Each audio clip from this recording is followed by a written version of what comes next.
I'm going to look at 174 from section 121. Triangle problem, but this one, the information it gives you is a bit different. A couple ways to approach it. I'll show you probably the most efficient way to do it, and also this is something that you might see on the SAT or ACT, special right triangle. So, triangle that looks like this. It's got a right angle. We know a couple things about its sides. We know that one leg is 8 centimeters. The hypotenuse is 16. And I'll go ahead and label it. This is P, Q, and R. Names of the angles, and it says to solve for triangle PQR. Now, if it says to solve for triangle PQR, what essentially that means is find all the sides and angles.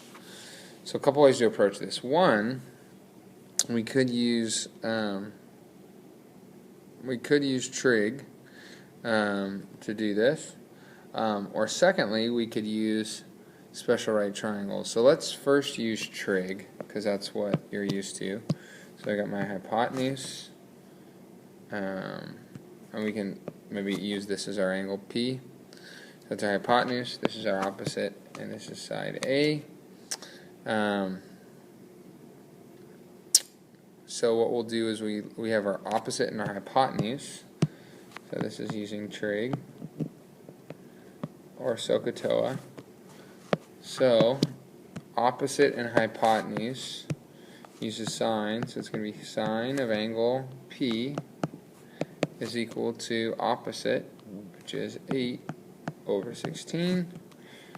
We'll get sine of P equals 0.5. Now how we get rid of the sine is we do sine inverse, sine negative 1. Sine negative 1 of each side, that cancels. And we're left with P is equal to 30 degrees. And make sure you are in degrees in your calculator when you type this in. If P is 30 and Q is 90, 180 minus 90 and 30 would be 120, would give you 60, then angle R would be 60. Alright, we don't need to use trig on that last one. Now we also have to find our third side. We could use trig to do that also. Or we can use the Pythagorean theorem, whatever you like more. Let's use the Pythagorean theorem just to see it. So it'd be, what, a squared plus 8 squared equals 16 squared. A squared plus 64 equals 256. Subtract 64, subtract 64. So we got a squared equals 192. Square root both sides. And a approximately equals, right in there, 13.9 centimeters. Alright, so that's approaching using trig. We use SOHCAHTOA, find the missing angles, then go ahead and use Pythagorean theorem to solve. However, this is a special triangle because it's a 30, 60, 90. And there's a ratio for this, so I'm also going to show how to solve it this way. So, I'm going to redraw the triangle.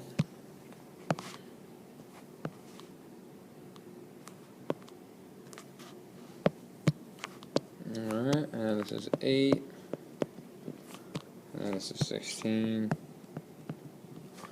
and this is P, Q, and R. So, this method, the 30, 60, 90, is the idea that any 30, 60, 90 triangle will have the same ratio of sides and angles. Now, you don't know it's a 30, 60 yet. The only clue is these two numbers, 16 and 8. So the ratio of sides in this, the shortest leg will always be, we'll call it A. the medium sized leg is a radical 3, and the hypotenuse will always be 2a. So here's the clue. If 8 is a, then double that would be 16, 2a. That automatically means it's a 30, 60, 90. So we'll solve for the sides first, and then we'll do the angles. So I already know that a is equal to 8. So that must mean 2a equals 16, which you can see here. And to find this side, we'll put in 8. So we'll do 8 times radical 3, which approximately equals 13.9 centimeters for that side, which is what we got earlier. Okay? Now, we got to find the angles. Well, the smallest side is always opposite the smallest angle. So if that's true, our smallest angle would be opposite 8, which would be 30 degrees. And then our medium would come next. This would be 60 degrees. And our biggest is 90 Q. So there we are. We're done. The answers match the other one, just a lot less math. But in order to do this, you have to know the ratios A, A rad 3, and 2A, which is something we'll work on more.